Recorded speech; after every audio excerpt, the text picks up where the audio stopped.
Scott, defeating Dover then, finished 2-0. I think we just agreed off camera it was probably a bit of a non-event first half, and then 2 second half goals unravelled the result in the end. What were your thoughts on the defeat today? Yeah, I thought it was two sort of evenly matched teams, not much in the game. And then one short throw across, second phase, we don't follow it up. And then one sort of clearance and then gets in behind our back line and it's 2-0 before you know it. And I didn't think there was much in it at all. I thought it was a real dull affair, if I'm honest. I probably wouldn't have wanted to pay to come and watch it. I don't think I've spoken about it in 3 years of being a manager, but that pitch is not good. I just walked across it at the end and listen, there's no quality to the game. I'm glad that it's probably the worst pitch we're going to play on this season out of the way. And I feel for their management team and their players as well because they've got some really good footballers, some technical footballers that can't dribble. So yeah, for us it was a difficult afternoon because I didn't enjoy us. I didn't enjoy the game itself. I thought it was a real sort of drab affair and we've come out on the wrong side of it, but they'll feel good about the result, of course, because they've won.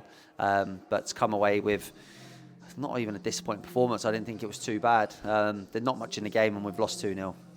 Yeah, you made 7 changes into today. Is that sort of with next week in mind or just players that needed maybe a little bit of fresh legs and some match fitness as well? Yeah, it's trying to balance it all. We need to get some lads up to speed. We wanted to freshen it up. We knew that coming here the pitch was going to be difficult.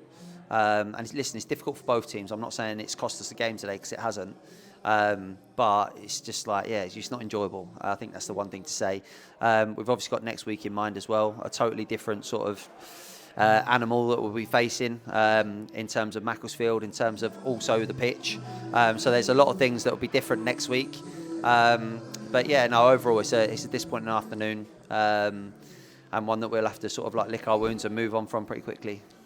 So there's a story of obviously goals that were scored and goals that weren't scored. Firstly, with the first goal they scored, is there full confidence that did cross the line? Because I noticed that Adam wasn't too convinced, but not too many appeals from any other players. I don't know. I'm too far away from it. Adam obviously appealed it a little bit and said that he's obviously kept it in. But listen, I'm too far away to comment. I've not really spoken to him about it, so I'm not sure.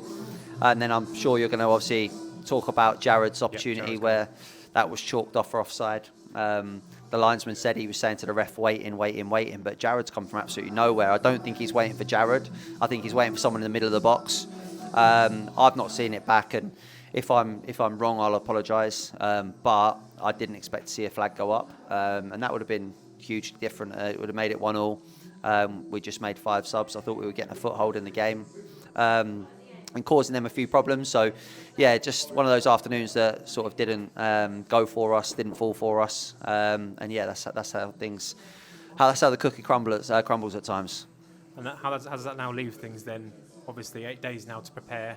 I think there's an extra training session as well that you're going to have with the squad.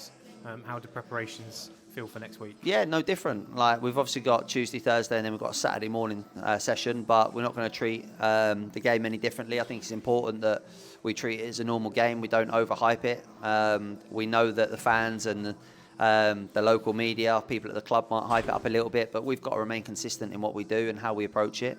There's going to be some hugely disappointed people that aren't in the starting 11, but we're starting to get bodies back. I think Tarek will be back in training this week as well, which is good. So there's only a couple that will be missing, and it's going to be really difficult to pick a side. We've got a lot of options at the moment. It was nice to be able to bring on 2 strikers today after an hour. But just, yeah, for us, it's an exciting week ahead, which will either be hugely positive if we can get through the tie, or it could be really deflating. And I think that's the beauty of the FA Cup. It's great that we're still in it. We're not going to moan about it, but it has been a huge distraction. I've just said to the lads in there that I'm glad that this final league game is over before the FA Cup, because we ended up having 4 games that people were talking about in a short space of time, with Farnborough, Worthing, Tottenham today. And we've picked up 6 points, which isn't a bad return. Probably would have taken it from where we were maybe 10, 12 days ago. So yeah, listen, we need to make sure it's a good week, a positive week, and hopefully make some history for the football club. Yeah, you've kept it really brief there, but I'm sure me and you will probably speak a lot more about the game over the next week.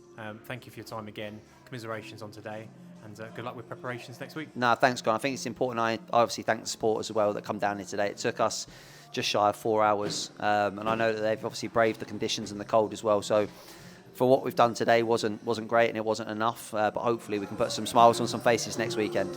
Cheers, Scott. Cheers, Scott. Thank you.